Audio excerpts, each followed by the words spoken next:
خب اینا رو هم بذاریم اینجا. درود به دوستای خوبم، من امیرم، همونجور که خودتون میدونید اینجا دایکست تراپیه. همونجور که آخر ویدیو قبل بهتون قول دادم، قرار شد که امروز با هم دیگه ببینیم خریدایی که از اون نمایشگاه ایونتی که رفتیم، خریدایی که انجام دادیم چه چیزاییه، چه قیمتی بابتش من پرداخت کردم و در عین حال ببینیم یه مقایسه کنیم، ببینیم الان اینایی که من خریدم تو بازار حالا مثل سکندری مارکت ها و فروشگاه آنلاین مثل آمازون یا خیلی از فروشگاه دیگه که حالا دایکست میفروشن، اینا الان قیمتشون چجوریه و با هم یه مقایسه کنیم و اصلا ببینیم اصلا هانتی انجام دادیم یا نه. حالا هانت منظورم اینه که شکاری انجام دادیم یا نه. تو فرهنگ کسایی که حالا کالکت میکنن، مخصوصا هات ویلز یا حالا برندهای دیگر رو، این هانت یا همون تریجر هانت هم که روی خود هات ویلز گذاشته روی سری از مدلاش، منظور همینه که تو بتونی یه مدلی که خیلی خاصه با ارزشه رو شکار بکنی، پیدا بکنی زودتر از همه. و من در عین معرفی اینا، نشون دادن مدل مختلف، حتما این قیمت ها رو، سایت ها رو کنار تصویر واسهتون میذارم. خودم بابت یه سرش واقعا سورپرایز شدم، مثلا میدونستم که یه مقدار اینا با ارزش تر از یه سری مدل های دیگه از خاص تره، ولی واقعا الان که قبل از اینکه بیام اینا رو به شما نشون بدم، خودم هم یه سرچ کوچیک کردم چیزایی که خریدم و یه سرچ واقعا سورپرایز شدم. هانتای خیلی خوبی بود. دیگه بیشتر از این ادامه نمیدم، سرتون رو درد نمیارم، بریم ببینیم که چی پیدا کردیم.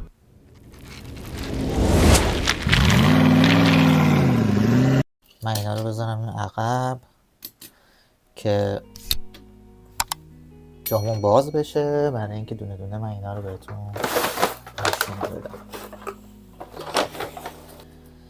اولین خریدمون یه فراری 348، همونجور که میبینید اینجا من تگ قیمتش هم نکندم. من اینو $10 خریدم طبق سرچی که کردم. حالا گفتم بهتون گوشه تصویرم میذارم. اینا معمولا از همین $10 به بالا. خیلی حالا اونجوری نیستش که بگم خیلی استفاده کنم، ولی خب کمیابه، واقعا نیستش. این ماشین برای تولید سال 1998 است اگه بتونید ببینید و واقعا یه مدل خیلی کمیاب و خاصه. تقریبا میشه گفتش که 20 فکر کنم 7-8 سال عمرش باشه. خیلی کارت سالم و تمیزی داره همونجور که میبینید و واقعا این نسخه ها کمیابه. از اون کارت هستم که برای مخصوص آمریکای شمالی تولید شده، حالا به خاطر این درجه Guaranteed for Life. و اینو بهتون بگم که یه نکته، یعنی 2 تا نکته که خیلی مهمه.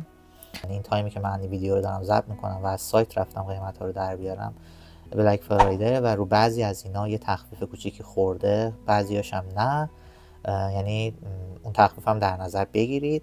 و یه نکته خیلی مهمتر اینه که چون تمام این سایت های آنلاین هستن و شما خرید آنلاین میکنید، هزینه پست و ارسال هم باید حساب بکنید که اگر از داخل استرالیا باشه $10، حداقل $10، و اگر از خارج از استرالیا که معمولا حالا کشور اروپا، آمریکا و ژاپن هست، مثلا آمازون معمولا اینجوریه، از $30 به بالا. ایبی هم به این صورته. پس این قضیه رو در نظر بگیرید. حالا من خودم باز تو جنبندی قیمت هایی که میخوام انجام بدم حتما اینم در نظر میگیرم. مدل بعدی یک ماستنگ مارک 1. خب من این طرح‌ها رو کلا دوست دارم، طرحی که مدلایی که طرح هات ویلز روش خورده و معمولا اینا به این سبک میگن لوگو فلیم. یعنی اونایی که حالا طرفدار یعنی لوگو فلیمز هستن و طرفدار خیلی دو آتیشه برند هات ویلز هستن، مدل هایی که روش طرح هات ویلز بخوره خیلی دوست دارن و کالکت میکنن. حالا جدا از ارزش خود ماشین که حالا من خودم ماشین آمریکایی هم دوست دارم. یک پونتیا که فایربرده که از دوباره لوگو فلیم حساب میشه. و این نکته هم بگم که اینا برای سال تولید سال 2010 هست، قبلیه برای 2005. یعنی شما عمر اینم باید در نظر بگیرید و در نظر داشته باشید که این کارت ها با این همه تمیزی واسه تولید چه سالی هستن. مدل بعدی یک داج دیمنه، از دوباره لوگو فلیمز حساب میشه و اینم میبینید. من قبلا هم تو یکی دوتا از ویدیوام گفته بودم که اونایی که زیر کرومیه رو دوست دارم، اینکه داخل اتاقش هم قرمز رنگه واقعا جذابش کرده. و این هم برای سال 2011 هستش. ماشین بعدی که من خیلی حالا جدا از این که خود کامارو رو دوست دارم، حالا کوپو کامارو برای سال 1968، این طرح روی اینو ببینید شما، این چاپ بدنه، کیفیت رنگی که توی نسخه مینلاین رعایت شده خیلی جذابش کرده. دیتیلی که توی رنگش و این بجایی که این بغل خورده، حالا مثل اینجا و این عقبش، اون راهنماش، اینا برای من خیلی جذابه و زیر کرومیش. این هم از تولیدات سال 2011 هات ویلزه. یک پلایماف سوپر برده. این نکته که این کارت داره اینه که فرست ادیشن هستش و تو نسخه های مینلاین اونایی که فرست ادیشن هستن معمولا خیلی ارزش بیشتری دارن. حالا جدا از این که خود این ماشین هم میتونه یک ارزش کلکسیونی داشته باشه، اون فرست ادیشن بودن این کارت و این تولید خیلی مهمه و خیلی با ارزشش میکنه. جدا از این که این کارت هم خیلی تمیز و سالم نگهداری شده برای اینکه برای سال 2005 هستش. و همونجور که میبینید پشت کارت هم این لوگو یکی که خورده با اون شعله آتیشش نشون دهنده همینه که این فرست ادیشنه و اولین ماشین، یعنی اولین تولید از اون سری 38 بودی که تو اون سال قراره تولید بشه. یعنی 38 مدل اگه ماشین قرار بوده تو اون سال تولید شه، این شماره اولیه و این خودش خیلی با ارزشش میکنه. الان هم تو تولیدات جدیدم به این صورت هست. فرست ادیشن ها همیشه با ارزش تر هستش. تو خود اینم اگه دقت کنید این لوگو هات ویلز به صورت یه بج مشکی چسبونده شده با اون زیر کرومی که داره. واره یک فرست ادیشن دیگه، یک فورد ماستنگ جی تی شیشمی از حالا اون 20 که تو اون سال قرار بوده تولید، 20 مدلی که این شیشمی بوده و باز اینم فرست ادیشنه و همونجور که میبینید پشت کارت هم اینجا گفته حال تمام اون مدلایی که قرار بوده تولید بشه و اینم باز به خاطر همین فرست ادیشن بودنش خیلی با ارزش. زیرش هم که نگاه بکنید لوگوی هات ویلز به صورت کرومی روش چسبونده شده. اینا یک بج جدا و برجسته است، یعنی اون جدا تولید شده و روی این چسبونده شده.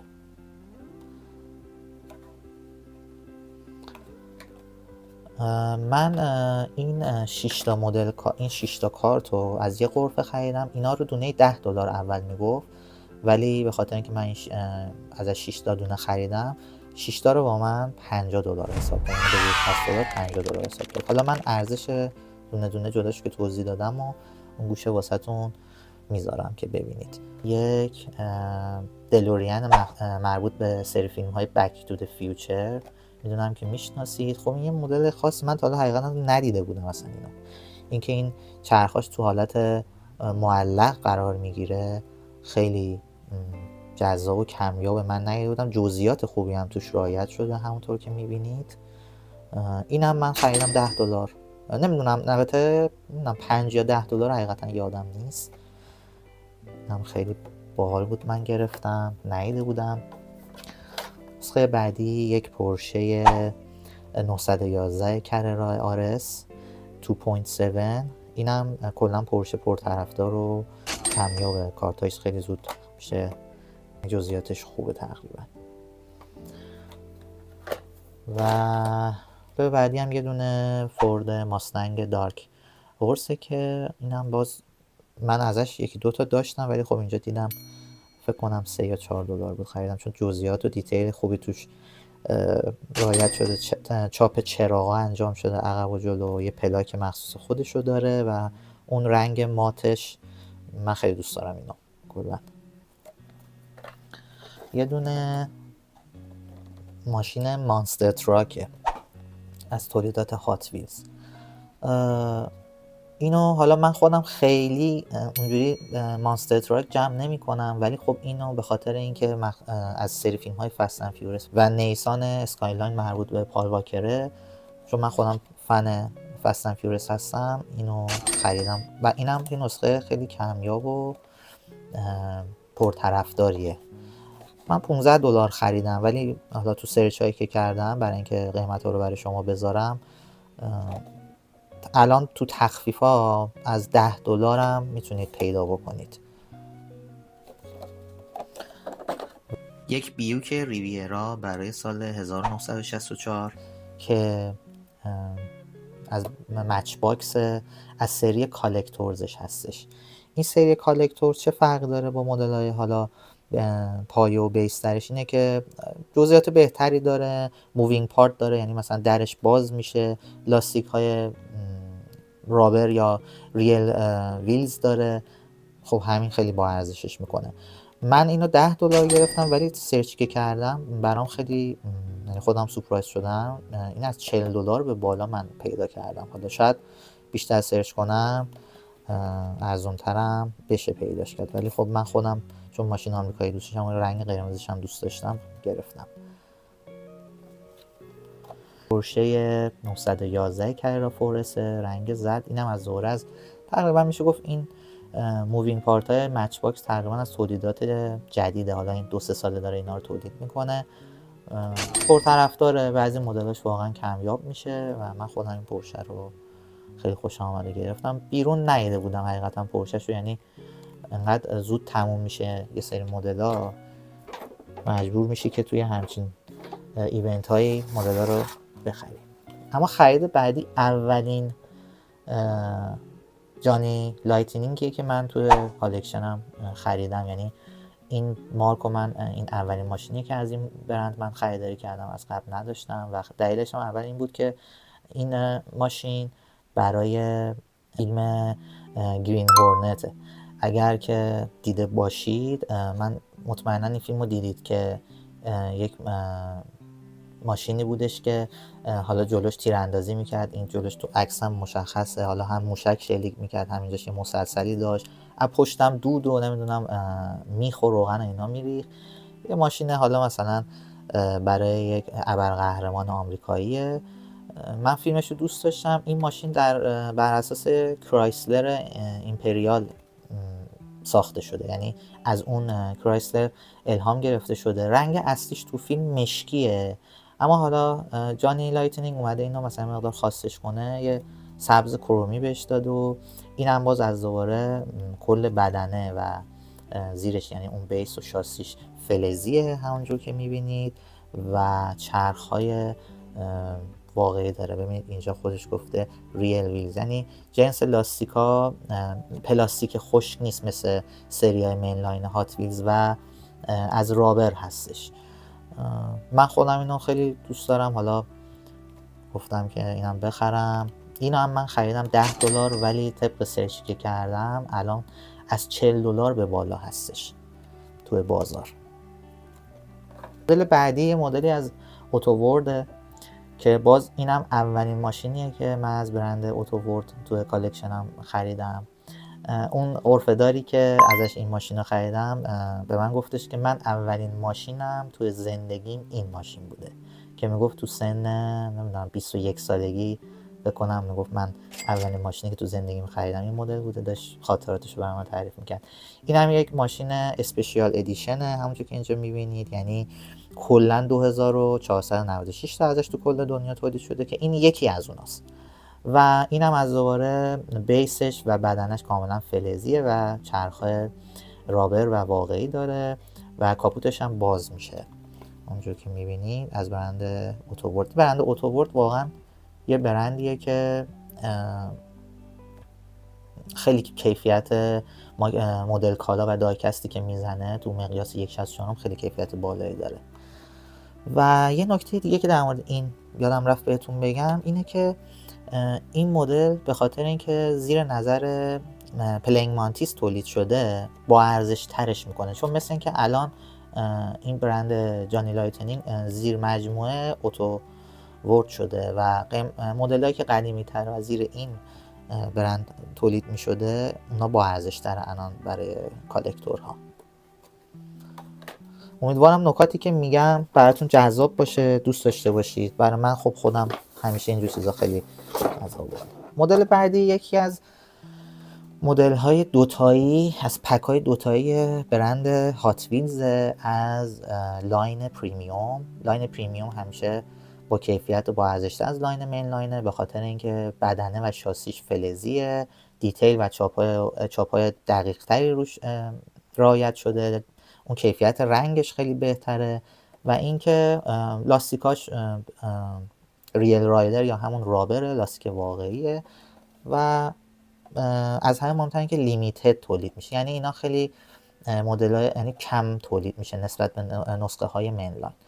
این مدل برای سال 2021 که حالا نیسان اسکایلاینه با بدنه لیبرتی واک که خب خیلی پرطرفداره بین کالکتورها و اونایی که ماشین بازن و اینا تو بازار خیلی کمیاب میشه. اینو منم $20 خریدم، ولی اصلا از قبل از اینم که برم چون خیلی دنبالش بودم دیدم که کمترین قیمتی که میشه پیدا کرد حتی الان تو تخفیف $40. اینم از پشتش. اینا معمولا مثلا هر سری که تولید میشه تو 3 مدله، حالا دوتا زده برای کالکتوراست که حالا اگه بخوان مثلا 6 تا رو با هم داشته باشن این 2 مدل دیگه هم بخرن که دوتایی با همه.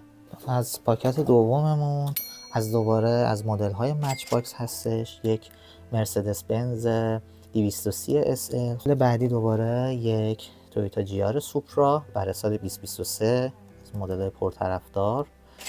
اینم از دوباره خیلی مدل خاصی نیست، اما خب باز میگم اینا خیلی زود کم میشه. خرید بعدی یک پک 5 تایی از برند هات ویلز از سری نایت برنرز.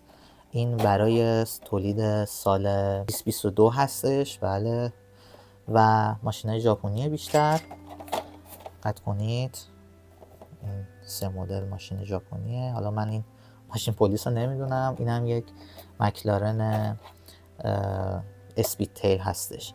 من خودم بیشتر به خاطر این 3 تا ماشینی که اینجا هستش که یه دونه مازدا ساوانا RX-7 و یک هوندا پریلود و داتسون 620. نکته‌ای که در مورد این داتسون 620 هست اینه که تو این مدل هات ویلز اومده لوگوی برند کایده هاوس رو اینجا چاپ کرده و زده روی این ماشین، روی کاپوتش هم هست و این یه جورایی میشه گفت کلپ کرده هات ویلز با این برند. خود کایده هاوس اون کالکتورا میدونن، اونایی که طرفدار این ماشین ها هستن میدونن که خودش یک برند تولید کننده است که اون مینی جی تی کار میکنه.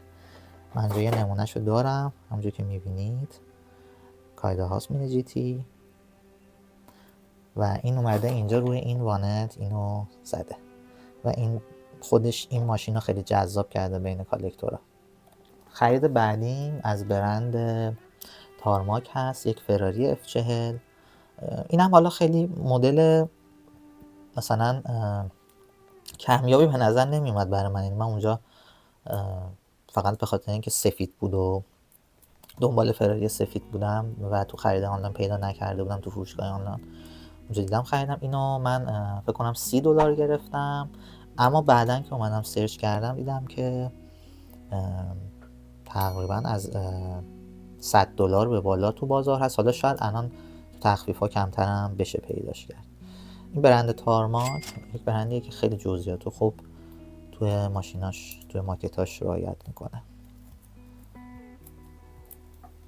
یک ماشین میشه گفتش که استرالیایی، یعنی نه که حالا استرالیایی، این برند هولدن هست، برند خود ماشین. هولدن تو استرالیا خیلی طرفدار داره، تو خیابون هم شما میری این لوگو هولدنه. ماشینای هولدن رو زیاد میبینی، حالا مدل های مختلف. و این ماشین من حالا این برند رو ندیده بودم، برند بیانت مدل کارز، به خاطر اینکه یک برند استرالیاییه و از سال 1990 کار خودش رو شروع کرده. من $25 خریدم، قیمتش هم تو حالا سکندری مارکت و فروشگاه آنلاین همین قدره، $25.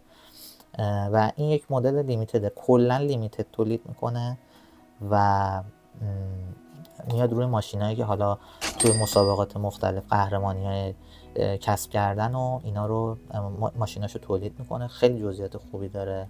یک ریبری ردبول آمپول هست و این ماشین تو سال 2022 تو مسابقات سوپرکار چمپیونشیپ قهرمان شده. اولین بار بود حالا گرفتم ببینم چجوریه، شاید از دوباره از این برند خرید کردم. میشه گفتش که آره از سری پریمیوم، از لاین پریمیوم هات ویلز که ست کامل 5 تایی از یک سری تولیده. یعنی چی؟ یعنی معمولا هات ویلز وقتی که میاد تو سری پریمیومش سری ماشینا رو میزنه، اگه دقت کنید تو ستای 5 تایی اینا رو تولید میکنه. یعنی شما وقتی این کارت رو میخرید، ماشین رو میخرید، پشتش گفته که مثلا شما اگه این ماشین رو دارید این 4 تای دیگه ست هستن با این، و وقتی اینا کنار هم قرار بگیره ارزش کلکسیونیش خیلی بیشتر میشه و برای کالکتورها همیشه این جذابه که بتونن اینا رو 5 تاشو با هم داشته باشن تا کلکسیونشون با ارزش‌تر بشه. حالا اینم من یه نکته داره که بعد از نشون دادن اون خرید بعدیم بهتون میگم. اینم از مربوط به سری‌های ورد تور هات ویلز، همونجور که میبینید که توی این سری‌ها معمولا میاد حالا تولیدات هر ماشینی که مربوط به حالا اون کشور و اون شهری که تو اون کشور اصلا اون ماشین تولید کرده رو میذاره توی کارت. اون نقشه رو مثلا این بالا آلفا رومئو رو اگه نگاه کنید پرچم ایتالیا با اون شهر تورینو مشخص کرده که این ماشین یعنی اینجا تولید شده. 2 تا ماشین هستش که تو این سری من خیلی دوست دارم. یه دونه این گلف مارک 7 و یه دونه هم این تویوتا سوپرا سال 82 که خیلی دیتیل و جزئیات خوبی داره. من این 2 تا رو خیلی دوست دارم.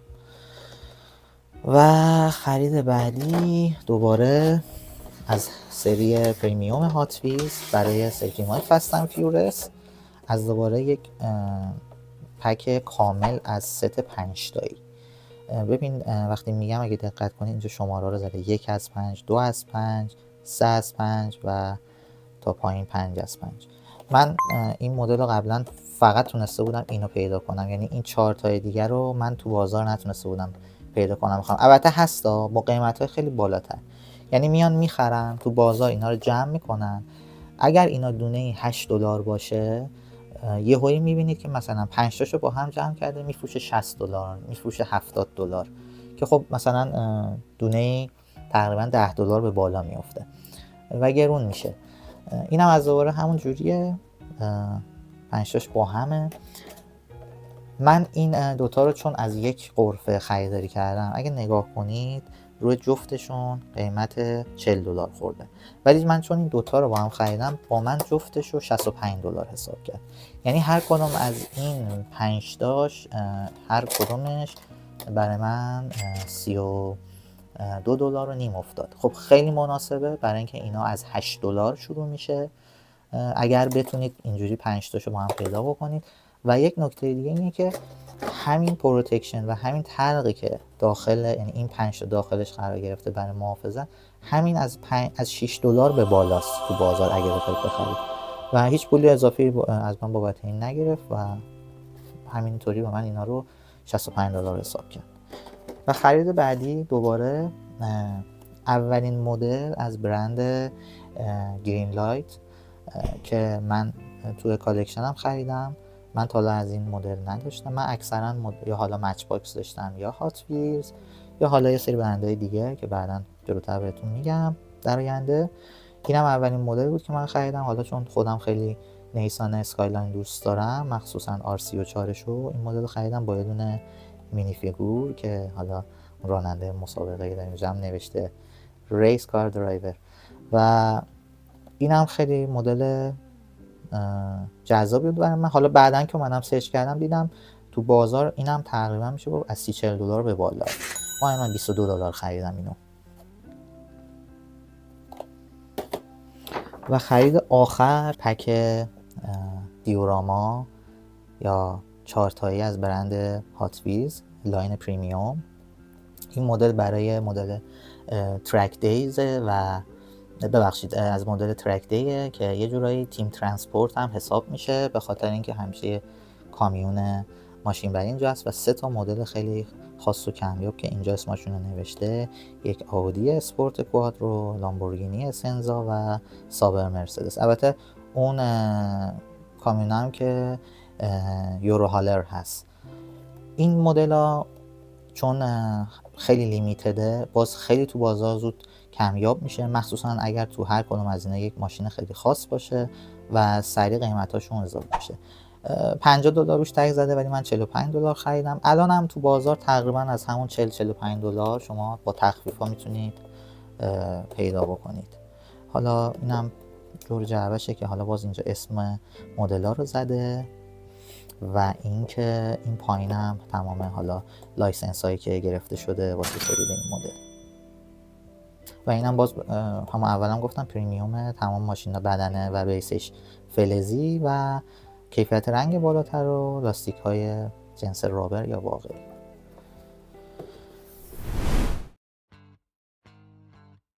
خب این بود از خریدایی که من توی این نمایشگاه یا ایونت کردم. گفتم که با هم دیگه ببینیم چی بوده، قیمتاشو در بیاریم. و کلا هدف از ساخت این ویدیو و در آینده امثال این ویدیو اینه که کلا تو این مسیر که من خودم دارم یاد میگیرم بتونم با شما این مسیر رو اشتراک بذارم و اینکه من چیزی رو بلد نیستم شما به من یاد بدید، تو کامنت ها به هم بگید اگر چیزی رو من اشتباه بهش اشاره میکنم. و کلا دوست دارم که ببینیم اصلا تو این مسیر ما چجوری میتونیم مدلایی که دوست داریم کالکت بکنیم و بتونیم با یه قیمت خوب و مناسب پیدا بکنیم. چون تو کلا بازار خرید و فروش دایکست خیلی مثلا به چیز خودمون بگم دلالی توش زیاده. خیلی ها هستن که میرن اینا رو مخصوصا مدلایی که لیمیتد ادیشن رو میخرن، تو بازار کم میشه، بعد از یه مدت که دیگه نایاب میشه تو سکندری مارکت ها، تو فروشگاه های آنلاین مثل حالا آمازون، مثل فیسبوک مارکت، خیلی فروشگاه های دیگه هست که اینا رو میان با قیمت خیلی بالاتر میفروشن، به قیمت خیلی بالاتر از اون چیزی که خود اون برند عرضه کرده و تولیدش کرده.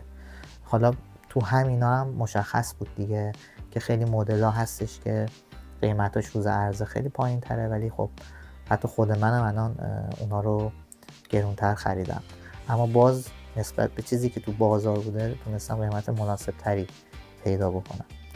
کل هدف این ویدیو همینه و امیدوارم که خوشتون بیاد. برای اینکه من بتونم از شما انرژی بگیرم و بدونم که واقعا این ویدیوهایی که دارم درست میکنم ویدیوهایی که شما دوست دارید، حتما لایک کنید، سابسکرایب کنید تا منم انرژی بگیرم و بیشتر از این دست از ویدیوها براتون درست بکنم. خیلی مخلصتونم، مواظب خودتون باشید.